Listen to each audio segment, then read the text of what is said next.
இவங்களுக்கு ஏற்புடைய காலம் என்று சொன்னால் அது மிகையே ஆகாது. ஐயா, பணம் வர்றது அப்பாற்பட்ட விஷயம். அதை சரியான முறையில் பயன்படுத்தி நாம் வெளியே வர்றது தான் பெரிய பிரச்சனையில் மாட்டிருந்தாலும் அதிலேருந்து வெளியே வந்துடணும். ஏன்னா கிரகங்களின் பெயர்ச்சி வச்சு தான் நம்ம ஆண்டு பலனை கொடுக்குறோம்.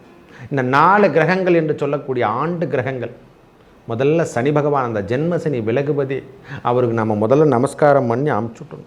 நீதி நேர்மை உங்களை யாரும் வெல்ல முடியாத அளவுக்கு இந்த நேரத்தில் சுழற்சி என்று சொல்லக்கூடிய அமைப்பு பெற்று தரப்படுறார்.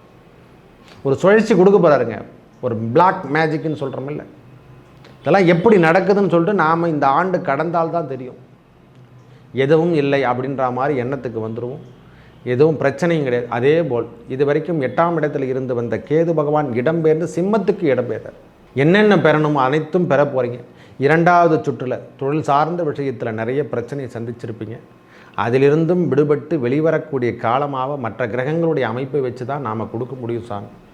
5ஆம் இடம் என்று சொல்லக்கூடிய இடத்துல குரு பகவான் அமர்ந்திருந்து நேரடி பார்வை நம்மளை பார்க்குறதும், பிரச்சனையிலிருந்து நாம் விடுபட்டு வெளியே கொண்டு வரதும், லாபஸ்தானத்தையும் நேரடியாக சனி பகவானும் சேர்த்து பார்க்குறதால அதுதான் சொன்னேன். இதுவரைக்கும் கிடைக்காத அமைப்பை நீங்கள் கொடுக்க தான் போகிறான் இறைவன். புத்தாண்டு பலாபலங்களை பார்க்க போகிறீங்க. இந்த 2025 ஒவ்வொரு ராசிக்கும் எவ்வாறு இருக்க போகுது, மேஷம் முதல் மீனம் வரைக்கும். நாளை பொழுது என்ன, இன்றைய பொழுதுலேருந்தே உங்களுக்கு விடிவு என்று சொல்லக்கூடிய அமைப்பு தான் ஏற்பட போகுது. ஏன்னா இந்த 2025 என்னுடைய அமைப்பு என்று சொன்னால் கூட்டமைப்பு. 9 என்று சொல்லக்கூடிய பூர்வ புண்ணிய பாக்கியஸ்தானம் என்று சொல்லக்கூடிய எண்ணை குறிக்கின்றது. 9 என்பது எதையும் பெறக்கூடிய அமைப்பு என்று தான் சொல்லியிருக்காங்க ஐயா. எல்லா ராசிக்கும் எவ்வாறு இருக்க போது விரிவாக பார்க்கலாம் வாருங்கள். இந்த 2025 புத்தாண்டு பலாபலன் கும்பராசிக்கு எவ்வாறு இருக்க போகுது, மனிதனின் வாழ்நாள் காலங்களில் எவ்வாறு துன்பத்தை அனுபவிக்கிறோன்னு சொன்னால், இந்த ஜென்ம சனி என்று சொல்கிறோம் இல்லை, மனிதனின் துன்பத்திலிருந்து விடுதலை என்று சொல்லக்கூடிய அமைப்பை பெறுவது எதிரான 2025 நாம் அதிகப்படியான செல்வங்களாக இருக்கட்டும், முதல்ல துன்பத்திலிருந்து நாம் வெளிவந்தணும் சாமி. நம்ம சாப்பிடுகின்ற உணவாகட்டும் அது செரிமானத்தன்மை பெறணும், படுக்கின்ற நேரத்தில் உறக்கத்தை பெறணுமா. இது ஏன் நம்மளுக்கு கிடைக்குதுறானா, இந்த காரணம் இருந்தால்தான் நம்மளுக்கு அந்த வாய்ப்பினை கொடுப்பார். எதை எதை செய்யக்கூடாத விஷயங்கள் அனைத்தையும் செய்த ஆண்டுகள் 2024.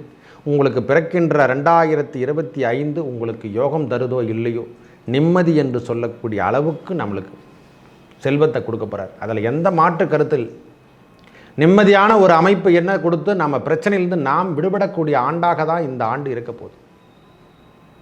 அவிட்டமாகட்டும், சதயம் நட்சத்திரங்களாகட்டும், பூரட்டாதி ஆகட்டும் ஐயா, இவங்களுக்கு ஏற்புடைய காலம் என்று சொன்னால் அது மிகையே ஆகாது. ஐயா, பணம் வர்றது அப்பாற்பட்ட விஷயம். அதை சரியான முறையில் பயன்படுத்தி நாம் வெளியே வர்றது தான் பெரிய பிரச்சனையில் மாட்டிருந்தாலும் அதிலேருந்து வெளியே வந்துடணும். ஏன்னா கிரகங்களின் பெயர்ச்சி வச்சு தான் நம்ம ஆண்டு பலனை கொடுக்குறோம். இந்த 4 கிரகங்கள் என்று சொல்லக்கூடிய ஆண்டு கிரகங்கள், முதல்ல சனி பகவான், அந்த ஜென்ம சனி விலகுபதி, அவருக்கு நம்ம முதல்ல நமஸ்காரம் பண்ணி அமுச்சுட்டோம். பா போதும்பா, நீ பண்ணதெல்லாம் போதுன்ற அளவுக்கு நம்மளுக்கு போதும்பா. இந்த பற்றற்ற வாழ்க்கையை யார் வாழ வைப்பார்னா சனி பகவான் ஒருவர் தான் வாழ வைப்பார். எதுவும் நிரந்தரம் இல்லை என் வாழ்வில் நீ தெரிஞ்சுக்கணும். முதல்ல வார்த்தை எதிரானா, ஒருத்தருக்கு 7.5 சனி நடந்த பிறகு அவங்கள்ட்ட போய் கேட்ட கேள்வி போய் பாரு, எதுவும் நிலைக்க. தயவு செய்து எல்லாம் ஒரு மாயை என்று சொல்லக்கூடிய அமைப்பை பெறுவது யாரானா அவங்க தான். அவங்ககிட்ட கேட்டு பாருங்கள். உலகத்தின் நியதி சித்த சைவ சன்மார்க்கத்தையே சொல்லுவாங்க. அந்த அளவுக்கு கிழிச்சிருவார் போட்டு, கொஞ்சம் நெஞ்சம் கிழிச்சிருக்க மாட்டார். கணவனாகட்டும், மனைவி ஆகட்டும், பிள்ளைகளாகட்டும், உற்றார் உறவினர் நண்பன் எவ்வளவு எல்லாரும் யார் என்று நீங்கள் தெரிந்து கொண்ட அளவுக்கு நம்மளை கிழிச்சிட்டார் 2024.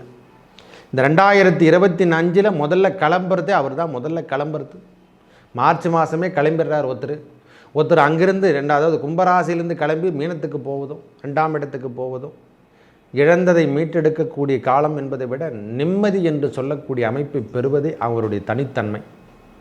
அதுவும் இல்லாமல் ராகு பகவான் இதுவரைக்கும் அளவறிந்த செல்வத்தை கொடுத்துக்கினே இருந்தார். எப்படி கொடுத்தாருனே தெரியாது. இந்த கடன்லாம் எப்படி கொடுத்தார்? இப்போ ஒரே ஒரு பைசா கேட்டு பாருங்கள், எதை வச்சு நீங்கள் கேட்குறேன்னு கேட்பாங்க. அந்த மாதிரி ஒரு சூழ்நிலைக்கு நம்ம தள்ளப்பட்டுட்டோம்.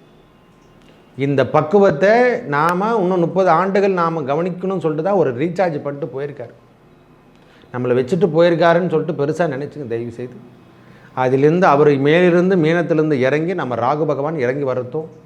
நம்ம நட்சத்திரத்தை தொடும் பொழுதெல்லாம் ஒரு பெரிய பராக்கிரமத்தை கொடுக்கும். அவர் சதய நட்சத்திரத்தில் ஆட்சி பெற்று நிற்கக்கூடிய தன்மை. சனியை போல ராகு என்று கொடுத்துருக்காங்க, நான் இல்லைன்னு சொல்ல. இவர் கொடுக்கின்ற விதம் வேறு. செல்வத்தை உயர்மட்ட அளவுக்கு நம்மளை வெளியூர் வெளிநாடு என்று சொல்லக்கூடிய அமைப்பையும், வேலை சார்ந்த விஷயத்தில் ஒரு டிரான்ஸ்ஃபர் கொடுக்கறதுக்கான அமைப்பையும், விளையாட்டுத்துறையில் ஒரு பராக்கிரமத்தை காட்டக்கூடிய அமைப்பையும், வேலையிலும் சரி புனிதத்தன்மையை கொடுக்கறதுக்கான அமைப்பு, நீதி நேர்மை, உங்களை யாரும் வெல்ல முடியாத அளவுக்கு இந்த நேரத்தில் சுழற்சி என்று சொல்லக்கூடிய அமைப்பு பெற்று தரப்படுற ஒரு சுழற்சி கொடுக்க போகிறாருங்க. ஒரு பிளாக் மேஜிக்னு சொல்கிறோமில்ல, இதெல்லாம் எப்படி நடக்குதுன்னு சொல்லிட்டு நாம் இந்த ஆண்டு கடந்தால்தான் தெரியும். எதுவும் இல்லை அப்படின்ற மாதிரி எண்ணத்துக்கு வந்துடுவோம். எதுவும் பிரச்சனையும் கிடையாது. அதே போல் இது வரைக்கும் 8ஆம் இடத்தில் இருந்து வந்த கேது பகவான் இடம்பெயர்ந்து சிம்மத்துக்கு இடம்பெயர்ந்தார். அந்த நோய் கடன் என்று சொல்லக்கூடிய அமைப்பிலிருந்து விடுபட்டு நீங்கள் வெளியே வர்றதுக்கான அமைப்பு. இந்த கணவன் மனைவி உறவில் மட்டும் சற்று அக்கறை எடுத்துக்கொள்ளக்கூடிய காலம். சற்று பொறுமையோடு செயல்படுங்க. அந்த நேரத்தில் தேவையில்லாத வார்த்தைகளோ தேவையில்லாத பரிகாரம் என்று சொல்லக்கூடிய அமைப்பெல்லாம் நாம் போக தேவையில்லை. இறைவன் நாமத்தை அந்த வெற்றிவேல் முருகனுக்கரகரோகரா என்று சொல்லி வாருங்கள். ஓம் சரவணபவ என்று ஒரு நாளைக்கு 108 முறை எழுதுங்க. வேறு எதுவுமே தேவையில்லை. உங்கள் வேலையை நீங்கள் மான் பார்த்துனே போங்க. அந்த அரச மரத்து விநாயகப் பெருமானை வழிபடுங்க. எங்கே இருக்குது அரச மரத்து கீழே இருக்கிற விநாயகப் பெருமானை வழிபடுங்க. இந்த வெற்றி வழிபாடு இந்த 2025 உங்களுக்கான அமைப்பு எதிரான அரச மரத்து விநாயகருடைய வழிபாடும் முருகருடைய வழிபாடும் தான் பெரிய மேலோங்கி எல்லாரையும் காப்பாற்றக்கூடிய காலமாக வரப்போகுது. அவ்வளோ உன்னதமான அமைப்பு தரப்போகுது. வருகின்ற காலங்கள் வெற்றி தரக்கூடிய இடமாக இந்த 2025 இருக்குதுன்னா கும்பராசிக்கு இருந்த பிரச்சனையிலேருந்து இவங்க விலகிறதுக்கான அமைப்பு என்று கூட சொல்லும். வெளியே வந்துடுவாங்க மெதுவாக. 1 by 1 ஜூன் மாதம் வரைக்கும் கொஞ்சம் பொறுமையோடு செயல்படுங்க. ஏன்னா இது வரைக்கும் இருந்து வந்த பிரச்சனைக்கு தகவல் காணும் என்று சொல்லக்கூடிய தகவலே தெரியல. என்ன தகவல் இருக்குன்னு தெரியல.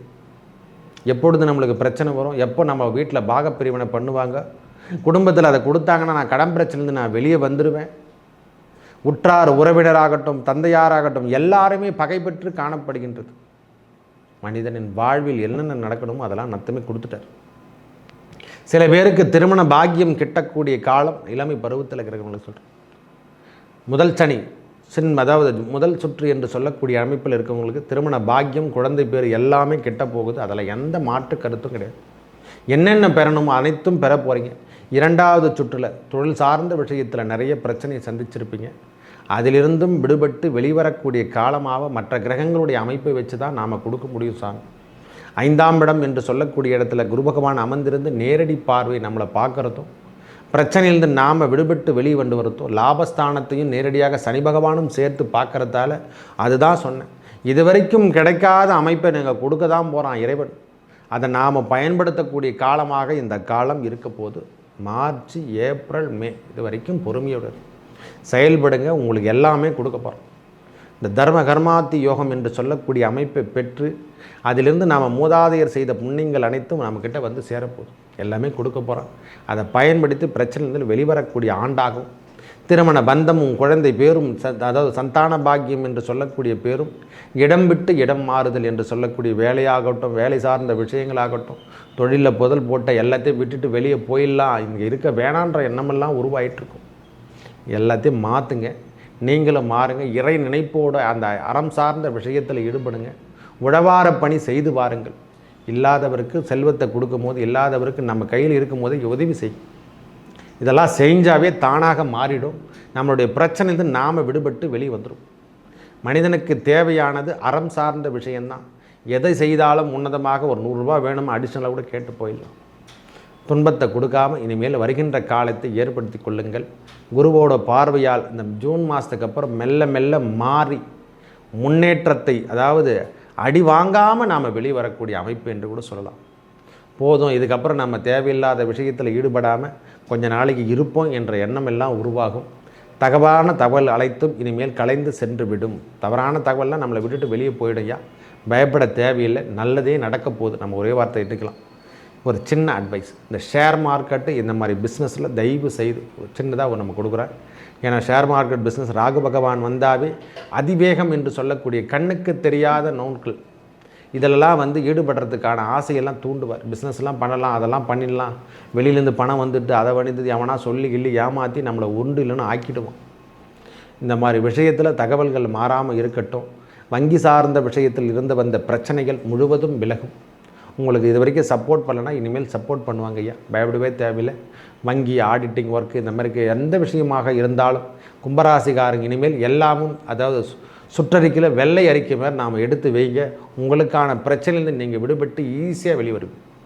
அரசாங்க தரப்பு உத்தியோகத்தை காத்துட்ருக்கிறவங்களுக்கு அனைவருக்கும் இந்த முறை நான் பரீட்சை எழுதி பாஸ் பண்ணால் கண்டிப்பாக மெடிக்கல் ஆகட்டும், இந்த கல்வி சார்ந்த பேங்க் உத்தியோகமாகட்டும், எதனா இருக்கட்டும், எல்லாத்துலேயும் வெற்றி பெற்று வருவதை நீங்கள் கண்கூட. அது விளையாட்டுத்துறையில் முக்கியமாக விளையாட்டுத்துறையில் விட்டுருக்கக்கூடிய கும்பராசிக்கார் யாருன்னா தான் வின்னிங்கில் வருவீங்க. நீங்கள் உங்களை அடிக்கிறதுக்கு ஆளே கிடையாது, நீங்கள் தான் ஸ்டார்ட், நீங்கள் தான் வின்னர் அப்படின்னு நீங்கள் முடிவு பண்ணிக்கலாம்.